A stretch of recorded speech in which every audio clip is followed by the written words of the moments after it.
Detroit hit the road to Los Angeles for a Week 15 showdown with the 1 seed in the NFC. It looked promising in the first half for the Lions. Then Detroit fell apart. The final from LA, Rams 41, Lions 34. Welcome into the Detroit Lions Live postgame show presented by Curado Insurance. Alongside the Super Bowl champ, Lomas Brown, I'm Dannie Rogers. Detroit is still in the playoff hunt, but they don't control their own destiny now. They're going to need some help. Lomas, tonight, Detroit hung 24 points in the first half. Then they came out of the locker room at half. They didn't score in the end zone again until 3 minutes left in this ball game. What changed? I mean, you have to give the Rams a lot of credit, Danny. Their offense came out, and they kind of controlled the game, if you think about it. They had, I think they scored on their next 4 drives, maybe 5 drives, and we went 3 plays and out. We didn't sustain drives, and we knew coming into this game we were going to have to limit the amount of possessions that Matthew Stafford and that powerful offense of the LA Rams got. We weren't able to do that, and it really, really hurt us the second half of the game. And one thing that won't jump out to you about the final stats is the run game for Detroit, non-factor, just 70 yards on the ground. Rams total yards, 516. Meanwhile, Detroit held to 390 total offensive yards. Lions won the turnover battle, though. That INT in the first quarter from Aiden Hutchinson, who returned it 58 yards, but they couldn't sustain that momentum. No, that was a big play. You're right about that. And Danny, what we needed to do was put that in the end zone, but we weren't able to do that. And we knew we were going to have to match score for score with these Rams because of how good their offense was. It was great that we were able to get that turnover. A couple of penalties kind of hurt us too in the second half. That kind of pushed us back. But the Rams, you give them a lot of credit. They really started attacking the middle of our defense. And I thought that was kind of the turning point. They got chunk plays against us, and we hadn't been giving up those type of plays. And like I say, it really came back to hurt us in the second half. Well, Detroit secondary still banged up, down 2 starting safeties and a starting cornerback in Terry and Arnold. Head coach Dan Campbell is standing by at the podium. Let's hear from him. All right. Third quarter was rough on us. They got a jump on us that we couldn't overcome.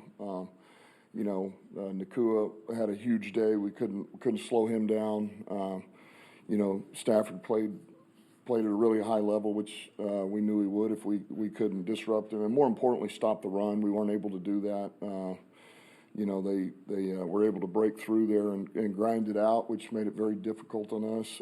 And then, we left 3 out there on the field goal, and then we didn't. We could have scored touchdowns, man. You get in a game like that. Knew we were going to need some points, and we weren't able to get enough there. In third quarter, we got to be able to stop the bleeding offensively, and we weren't. We never got our run game going. I thought Goff, I thought Saint, and J-Mo played their tails off, man. I thought they were played at a really high level, gave us a chance, but we just weren't able to overcome, some of those things, And we knew that team didn't make mistakes, and so it cost us. We just weren't. We couldn't do enough. Well, look, I don't even know what happened. I mean, I just found out after the game about Green Bay and all that. So, my message is don't go numb to when you get these losses, the win, lose. Like, we got to get out of that rut, and it can't be okay. We'll just, like, it should burn at you, it should eat you up. And do not go numb to the losing, all right? Staff and I, we're going to come in, we're going to watch this thing together tomorrow, all of us in all 3 phases. Watch everything top down, the players, ourselves, and make those corrections and then move on. And it's simple as going back to work, and we got to get better with Pittsburgh coming into town. We got to play better. And now we know, now you have firsthand knowledge of what probably the top of the NFC looks like right now. That's them, and so now you know what it looks like, you know what it is, and we're not there right now. Doesn't mean we can't be, but now we know what it looks like. And you got to get better. We got to get better. We got to move on. Can't sulk about it. Can't feel sorry for ourselves. We make the corrections and we move on. Sorry about that. What did happen in the third quarter there? You guys went 3 and out, 3 and out, 3 and out. They hit you back for those 2, especially the one maybe where you had the pressure on those back-to-back plays given the sack. As you kind of look and reassess what went wrong? Really, we couldn't. I think more than anything, we really just couldn't get our run game going. That was going to be important, and that one hurt us. We got a holding call, which made it difficult. Some of those you're just trying to get in 3rd and 5. And we were in 3rd and 10, 3rd and long. Trying to run the ball. You get 2 yards, and it just makes it difficult. We weren't able to overcome that. You can go back. Well, maybe you should have just thrown it and quit trying to do some of those, or you go back and forth. That'll be things that I look at myself as to, man, could I have done this? Should I have done this better to help these guys out? But the bottom line is we weren't able to convert, and so then we strung the defense out, and then all of a sudden it flips. You're up 10, you're down 10, and that was a rough quarter for us. Speaking of the defense, 41 points, 519 total yards. That coming off a really good performance last week. Is the frustrating part maybe just some of the inconsistencies on defense? One great performance, one not, another one come back, kind of like just what you talked about, wins and losses too. Yeah, it's frustrating. Yeah, it's frustrating, but it's also because we're better than that. I know we're better than that, And look, I knew we were going to need to score some points. That's a good team. It's a good offense, good quarterbacks, all of it. They got weapons. This 12's a hell of a player, man. But we're better than 41 points. Now it's on the scoreboard. That team over there earned it. They put it up there. So can't take that away from them. But there's just little things. Some of the things fit in the run. We didn't do good enough on the perimeter. Everybody had a hand in that. And then, once they're able to run the ball with what they've got, it just makes it extremely difficult. Extremely difficult. What went into the decision to not attempt an outside kick at the end of the game when they were running the ball as well as they were? Yeah, I don't know. I don't have an answer for you right now. Can you explain that? I just felt like, 2 timeouts in a 2-minute. Go ahead. Can you explain the challenge that you weren't able to challenge and it cost you timeout? What you were told there and what led to that in the first half? I believe it was. They said I cannot challenge that because it's not line to gain, but it was, it was wrong. So, which they corrected. So I won the challenge, but I lost my timeout. The touchdown that was called a touchdown on the field and reviewed. What was the explanation they gave for that? That the call stands. We said the call stands. Dan, for 3 quarters, you only had 3 players who were targeted for catches. Do you feel you had enough variety in your play calling, or were you kind of hamstrung by not being able to get the run game going as well? Well, when you can't get the run going, it limits what you can do and what you're trying to do off of it. I don't regret one bit getting the ball to St. Brown and JMO. I have 0 regrets about that. But we got to get the run game going. We got to be better, and we can be better. Couple more guys. Maybe just the decision to go for it on the 29 there. Big call at that point in the game. Led to a touchdown, and then you get in that lead. Just felt like that was a time to do it. Yeah, I felt really good about it. I knew we'd get it. I felt very confident about it, and I knew the players would execute. And I felt like we would have the right look, and it worked out, If it doesn't, then, yeah, I'm in trouble, right? So it's the story of every week. Back to what you said at the beginning about, you can't be numb to this. What is the locker room sort of, they've had so much success the last couple of years. Yeah, well, look, I think they're like anybody else. They're frustrated. They don't like losing. I mean, these guys, they don't. But I go back to this. The core of this group man, they're the right guys, and they've been through this. I mean, most of those guys know what the dumps looks like, and we're not in the dumps, but they know what that was like, back to back to back to back to back losses, and you don't ever want to even get a taste of that again. And so it's just important that nobody gets that way, or particularly young guys, because they don't know. Some of these guys don't know any different. Rookies, second-year players, especially if all you've done is one. You just don't want them to ever get into that mode of, well, you're just playing for the next week. You're just kind of playing and you're going through it and you're just trying to make your own way. And you can't, man. This thing has got to burn at you, and you have to have urgency to correct your errors. And we do collectively as a team. Okay, so probably have to go 3-0 to finish here to make the playoffs. Just what's the number one thing that gives you confidence that this team can I think I just mentioned it, man. The guys on this team. I believe in the guys on this team. The character of the players on this team, our captains, the core of it. And there again, we needed to play a close to perfect game. We were not able to play perfect enough, all right? We made too many errors against that team, which some other teams we would have been enough. It's not against that team. So, but I know we can do it. I mean, these players know we can do it. You go back to work, man, you know? I don't believe for 1 second anybody's lost confidence. We just know we're doing a good job taking care of the ball. We're getting some takeaways. We need to get a couple more. And then we got to play for 3 quarters, man. We got to play high level. 4 quarters, but instead of that 3rd quarter that was a stinker, we got to do it, you know, for 4. So we got 3 to go here, and, you know, we don't control our own destiny, but we need to win these 3, and it starts with Pittsburgh at home. Guys, your prior success has put you at the top of the power rankings list. That's a good thing, right? Well, just means you've gone from the underdog to the favorite. But those expectations come from prior success, so that's okay. What about Cure? Where do you guys rank on the power list? Actually, we just got named by Forbes as one of the best car insurance companies in America. Now you're the favorite. Guess we have a lot in common. Go Cure. Go Lions. Cure Auto Insurance. Drive well. Detroit Lions Live is brought to you by Cure Auto Insurance. Log on to Cure.com to see how you can save.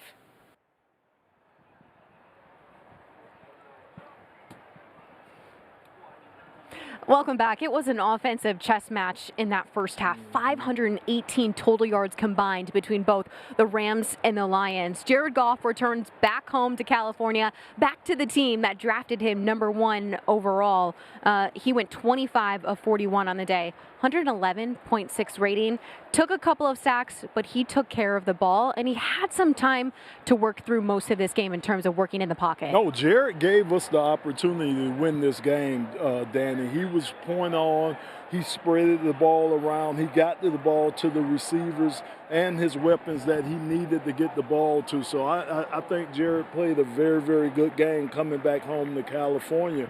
Again, it was just too much Rams offense for us tonight that really did us in. We couldn't stop those guys, especially like we talked about in the second half. But I thought Jared did pretty good, comparatively speaking, because we really didn't have a run game like he normally has to lean on. So I don't look at anything that Jared did that hurt us tonight. He did as much as he could to try to help us. Goff leaned on Amon-Ra St. Brown, a fellow Cali kid here in the passing game. Amon-Ra finished 164 yards. 13 receptions on 18 targets, his longest catch of the day for 52 yards. He is crisp with his route running and his yak. 60 yards after catch were standout stats here and tonight. Danny, he had over 100 yards in the first half. I mean, 9 catches, over 100 yards in the first catches. So you're right, Amon-Ra did all he could to help this offense out again. I thought Jameson had a nice game too. Jared did what he needed to do to spread the ball to those guys, get the ball to them in the position where they can run, like you said, and get that yak, that yards after the catch. So again, it's just our running game that didn't hold up his end of the bargain offensively to help the rest of the team. Just 70 rushing yards on the day. Jared Goff also found Jameson Williams in the passing game. Williams, 18 yards a catch today, thanks to his uncanny speed on the back end. He averages 15.5 miles per hour per route. That is the fastest in the NFL. And you saw him take it up a notch here today. He did. I mean, he knew the sense of urgency that we had to play with. And I thought he stepped up just like Amon-Ra stepped up. Again, just not enough guys in the offense to help us out today. Normally, we're getting catches from Jameer. They kind of limited that. And I know these teams are looking at Jameer as trying to limit him, not only in the run game, but in the pass game too. But I thought those guys did a great job. Our receivers are stepping up and really provide nice targets for Jared to be able to get the ball to. Over 338 passing yards rather from Jared Goff. QB1 is standing by at the podium. Let's hear from him. What was it about that third quarter that just got flipped? Yeah, the first down efficiency, I think, is the main thing to point at. You know, unfortunately, wasn't. I think we had 3 drives, and I think One of them had like a 5-yard gain. The other two were like 1 or 0 on first down, and that's just tough. That defense is good, and if you allow yourself to be behind the sticks like that, they do a good job. Now we had our chances to convert there on third down, and would have liked to get that done still, but you lower your opportunities there when you're starting and behind the sticks like that. You feel like you got enough from the run game today? Yeah, you always want to be better in certain areas, certainly. Yeah, I think those guys would say that they'd like to do a little bit more there in the run game, and I don't think that's an indictment on anything. I think that's just who we are. We want to be able to run the ball, and yeah, there were certain times where you wish you could get a little bit more, but listen, the game's changed. Games go certain ways where we run for 250, and the passing is a little bit harder, and so we rely on each other, and today it was leaning on the pass game a little bit more. Hey, Jared, 8-6. Still in it though. What's your thoughts on overall where the team sits now? 8-6, still in it. Got 3 games left. Would like to win all 3 of them. Got to win the first one. You're probably going to have to win all 3, maybe get a little bit of help too to make the playoffs. Just what gives you confidence that you guys can get on a stretch here and finish it with these last 3? Yeah, we've got a resilient group, man. We bounce back after things like this, and got a home game in front of our fans. Expect them to bring it for us and find a way to win that one and go to the next. And it'd be nothing better than entering the playoffs off a 3-game win streak, and that's got to be the goal. But again, in order to win 3, you got to win 1, and so we got to focus on that one. What was working for you guys earlier in the first half that allowed you to jump out to that lead? Yeah, we were just leaning on them a little bit. I thought there was certain runs that were really good, and then we were throwing it well. Guys were getting open. We were protecting really well, giving me some time there. I was able to get over the top of them a couple times, and yeah, it was a solid half, but unfortunately, it wasn't enough in the second half for us. Do you have any personal feelings when you play the Rams at this point? No. How do you feel like the pass protection has kind of evolved over the season, particularly in the last couple of games here? Yeah, it's been ebbs and flows. I think the last few games have been really good. I really do. I think certainly in Dallas was really good, and I thought today was really good for the most part as well. Giving me plenty of time back there, able to get over the top, like I said. Some of these in cuts that we were able to hit, I thought those guys did really well up front. We rarely see, I think St. Brown and J-Mo were the only guys targeted among wide receivers in the first half. Just what changed in the second half? Just because they were cooking at a pretty wild level in that first half there. Did they change anything to stop those guys? No. I think, again, if you look at those drives, I believe there was 3 of them, or 2 or 3, I don't remember, but when you're in 3rd and 8 and 10, it's hard, and it's hard to, we want to be able to get all it takes for us is a first down. That's what we always say. Just get us that first down, get us a new set of sticks, and things that tend to go from there. And those 2 guys are as explosive as anyone, and being able to get them the ball in space is what we want to do, and we did a good job of that for the most part. You got to call by Dan there late in the second quarter, fourth quarter, at your 29. He said he knew you guys were going to get it. Just what was it about that play? Was it just a good play we had kind of working on all week, and loved the action there and who it was going to and everything about it with the defense they were playing, and I was confident that one would work.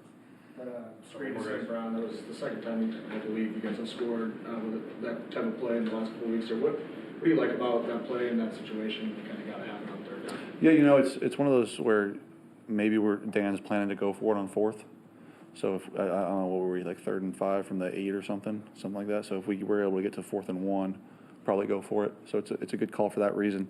It was a perfect call there. They brought 0 pressure, and a screen into 0 is as good as it gets, and St. did the rest. What do you feel like is the identity of this team? So you look at your first couple of years, I was trying to develop something. You come in this year with high expectations, now you're fighting this role. It's like every season been kind of different. But what do you feel like the identity of this year's Lions team is? So we're resilient. I hope I can give you a really good answer in a few weeks. But we're resilient. We really are, and I expect us to bounce back from this, and we still have plenty of stuff in front of us. We do, and we've got a great group that can win a championship here, and we know that. And we just have to stick together and not allow some of the narratives to pull anything apart. And our captains need to step up. Our leaders need to step up and be vocal and have energy, and not anything that I don't expect us to do. But yeah, we got to show that resilience a few more times here. Thank you, guys. Thanks, guys.